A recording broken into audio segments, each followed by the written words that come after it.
আবারও হাসপাতালে ভর্তি হয়েছেন বিএনপি চেয়ারপারসন বেগম খালেদা জিয়া।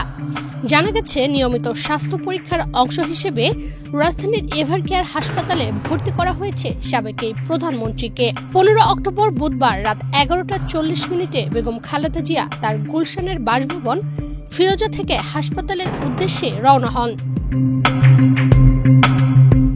খালেদা জিয়ার চিকিৎসায় গঠিত মেডিকেল বোর্ডের পরামর্শে তিনি হাসপাতালে ভর্তি হয়েছেন বলে জানিয়েছেন দলের স্থায়ী কমিটির সদস্য ডাক্তার জাহিদ মালিক। ওয়ালটন এখন দেশের সীমানা পেরিয়ে পৌঁছে গিয়েছে 50টিরও বেশি দেশে। ওয়ালটন, ঘরে ঘরে বিশ্বজুড়ে। মেডিকেল বোর্ডের ডাক্তার সাহেবরা ওনাকে দেখার পরবর্তীতে আজকে ওনাকে ভর্তি রাখা এবং আগামীকালকে আরো কিছু পরীক্ষার প্রয়োজন আছে।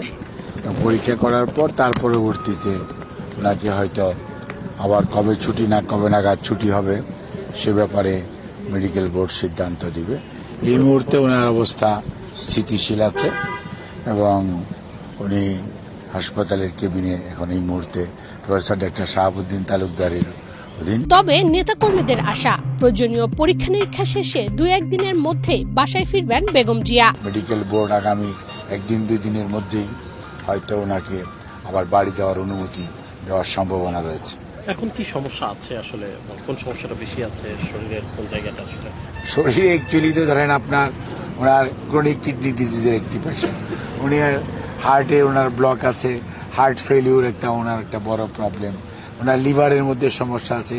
কাজেই এই সমস্ত যে জটিলতাগুলো, এটা মানুষের যে সমস্ত মেইন অর্গান প্রত্যেকটার মধ্যে জটিলতা দীর্ঘদিন যাবত আছে এবং এই সমস্ত জটিলতা নিয়েই আলহামদুলিল্লাহ আল্লাহর শেষ মেহরবানি, মানুষের দোয়া এবং উনি অন্য অনেক মানুষ এসছে আলহামদুলিল্লাহ। এত অসুস্থতার মাঝেও উনি অনেক সুস্থ আছেন এবং ওনার অবস্থা স্থিতিশীল। যদিও উনি সাধারণ মানুষের মতো চলাফেরা করা, কাজ করা বা কথা বলা সেগুলো হয়তো উনি করেন না, তারপরেও এত অসুস্থতার মাঝেও এত প্রতিকূলতার মাঝেও ওনার অবস্থা আল্লাহর রহমতে মানুষের দোয়ায় অনেক স্থিতিশীল আছে। বিএনপির মিডিয়া কমিটির সদস্য শাহিদুল কবির খান গণমাধ্যমকে জানিয়েছেন, প্রায় 80 বছর বয়সী বেগম জিয়া দীর্ঘদিন ধরে লিভার সিরোসিস, কিডনি জটিলতা, হৃদরোগ, ডায়াবেটিক্স, আর্থ্রাইটিস সহ নানা শারীরিক জটিলতায় ভুগছেন। এর আগে গত 28 আগস্ট স্বাস্থ্য পরীক্ষার জন্য হাসপাতালে গিয়েছিলেন বিএনপি চেয়ারপারসন খালেদা জিয়া। শারীরিক নানা জটিলতা নিয়ে এবছরের 8 জানুয়ারি উন্নত চিকিৎসার জন্য লন্ডন যান বিএনপি চেয়ারপারসন।